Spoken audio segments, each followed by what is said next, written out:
रात के करीब 2:30 बजे पाकिस्तान के लाहौर शहर की एक अंधेरी गली में अचानक पुलिस की गाड़ियों के सायरन गूंज उठे।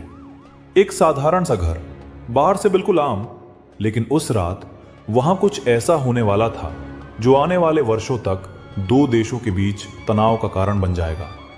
दरवाजा तोड़ा गया, अंदर घुसे सुरक्षाकर्मी, कमरे की तलाशी शुरू हुई और फिर अलमारी के पीछे छिपा मिला एक छोटा सा ट्रंक। जब उसे खोला गया तो अंदर से निकले नक्शे, कोड, रेडियो उपकरण और कुछ ऐसे दस्तावेज जो साफ साफ बता रहे थे ये आदमी कोई आम नागरिक नहीं है। वो था भारत का जासूस, एक ऐसा जासूस जो पिछले 20 सालों से पाकिस्तान में एक पाकिस्तानी बनकर रह रहा था, जिसकी अपनी एक पहचान थी, अपना परिवार था, अपना व्यापार था और पड़ोसियों के लिए वो एक शरीफ, शांत, नमाज पढ़ने वाला इंसान था। लेकिन हकीकत, वो भारत की खुफिया एजेंसी के लिए काम कर रहा था और उसका असली नाम, उसकी असली पहचान, उसकी असली कहानी दुनिया से छुपी हुई थी। आज हम आपको बताएंगे उस भारतीय जासूस की सच्ची कहानी, जिसने दुश्मन देश में अपनी पूरी जिंदगी दांव पर लगा दी, अपनी पहचान खो दी, अपना परिवार खो दिया और इतिहास के सबसे खतरनाक अंडरकवर मिशनों में से एक को अंजाम दिया। ये कहानी है रविंद्र कौशिक की, जिसे पाकिस्तान में लोग जानते थे नबी अहमद शाकिर के नाम से और भारत में उसे कहा गया ब्लैक टाइगर। बचपन से मंच तक और फिर खुफिया एजेंसी की नजर 11 अप्रैल 1952 राजस्थान के श्रीगंगानगर में एक साधारण परिवार में जन्म हुआ रविंद्र कौशिक का। बचपन से ही वो बेहद तेज, जिज्ञासु और आत्मविश्वासी थे, लेकिन उनकी सबसे बड़ी खासियत थी अभिनय। स्कूल और कॉलेज में नाटक करना उनका शौक नहीं, उनकी पहचान था। वे अलग अलग किरदार इतने असली अंदाज में निभाते थे कि लोग भूल जाते थे कि यह सिर्फ अभिनय है। 1973 में लखनऊ में आयोजित एक राष्ट्रीय नाट्य समारोह में उन्होंने एक ऐसा किरदार निभाया जिसमें वो भारतीय सैनिक बनकर देशभक्ति का भाषण देते हैं। दर्शकों में मौजूद कुछ लोग तालियां नहीं बजा रहे थे, वे उन्हें ध्यान से देख रहे थे। वे थे भारतीय खुफिया एजेंसी रॉ के अधिकारी। उन्हें इस युवक में कुछ खास दिखाई दिया। आत्मविश्वास, भाषा पर पकड़, अभिनय क्षमता, जोखिम लेने की क्षमता। कुछ महीनों बाद रविंद्र को एक इंटरव्यू के लिए बुलाया गया। उन्हें बताया गया देश को आपकी जरूरत है, लेकिन साथ ही एक शर्त भी थी। अगर उन्होंने ये रास्ता चुना तो उन्हें अपनी पुरानी जिंदगी छोड़नी होगी, अपना नाम, पहचान, परिवार, सब कुछ। और वे कभी भी सार्वजनिक रूप से अपने काम का श्रेय नहीं ले पाएंगे। रविंद्र ने बिना हिचक के हां कह दिया। नई पहचान, नई जिंदगी। रॉ ने उनके लिए एक नया मिशन तैयार किया। उन्हें पाकिस्तान में घुसपैठ करानी थी, एक पाकिस्तानी नागरिक बनकर। लेकिन यह कोई फिल्म नहीं थी, ये असली जिंदगी थी, जहां पकड़े जाने का मतलब था मौत से भी बदतर सजा। रविंद्र को दिल्ली लाया गया। करीब 2 साल तक उन्हें बेहद कठिन प्रशिक्षण दिया गया। उर्दू और पंजाबी लहजे में बोलना, इस्लामी रीति रिवाज, कुरान का अध्ययन, पाकिस्तानी इतिहास और राजनीति, नकली पहचान को असली बनाना, जासूसी तकनीक, सर्वाइवल ट्रेनिंग, यहां तक कि उनका खतना भी कराया गया ताकि किसी को शक न हो। अब वो रविंद्र कौशिक नहीं थे, वे बन चुके थे नबी अहमद शाकिर, पाकिस्तान के मुल्तान में जन्मा एक मुस्लिम युवक। पाकिस्तान में प्रवेश 1975। एक रात चुपचाप सीमा पार कराई गई। अब उनके पास वापसी का कोई रास्ता नहीं था। पाकिस्तान में उन्होंने अपनी नई जिंदगी शुरू की। पहले कॉलेज में दाखिला लिया, कराची यूनिवर्सिटी में।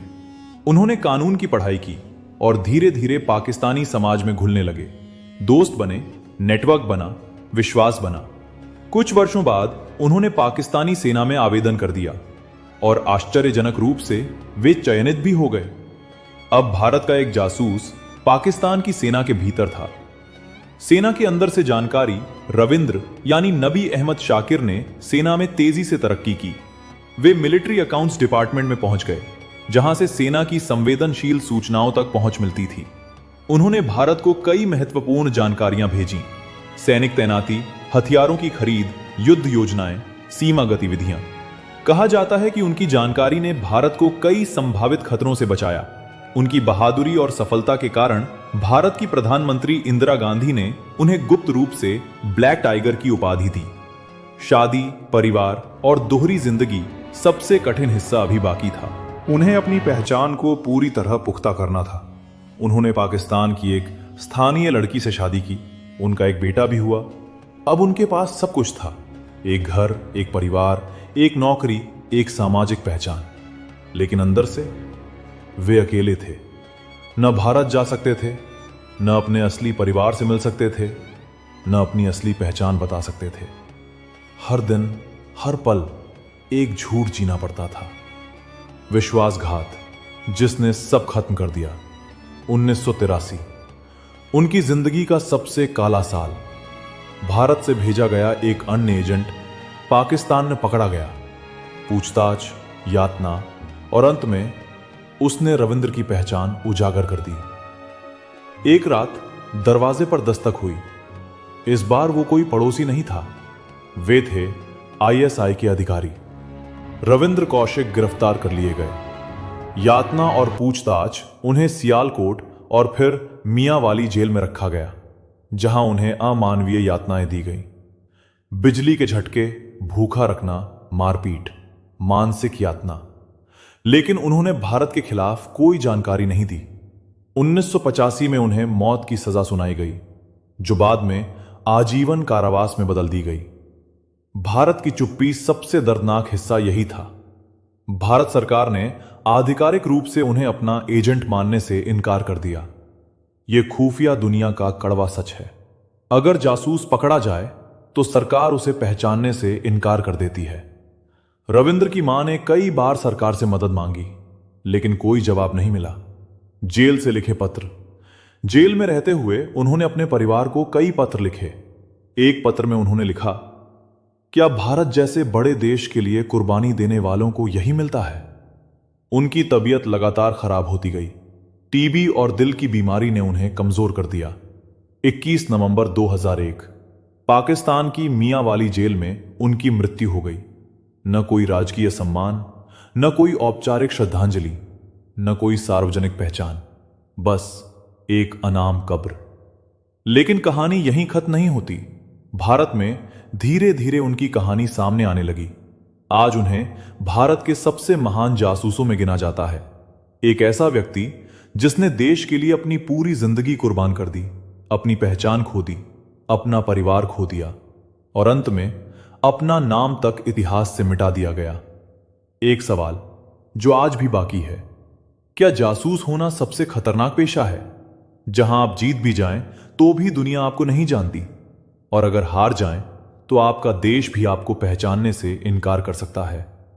रविंद्र कौशिक की कहानी सिर्फ जासूसी की कहानी नहीं है, यह त्याग की कहानी है, अकेलेपन की कहानी है और उस अदृश्य युद्ध की कहानी है जो सीमाओं के पीछे लड़ा जाता है। अगर उस रात लाहौर के उस घर में छापा ना पड़ा होता तो शायद नबी अहमद शाकिर आज भी एक सम्मानित पाकिस्तानी नागरिक होता।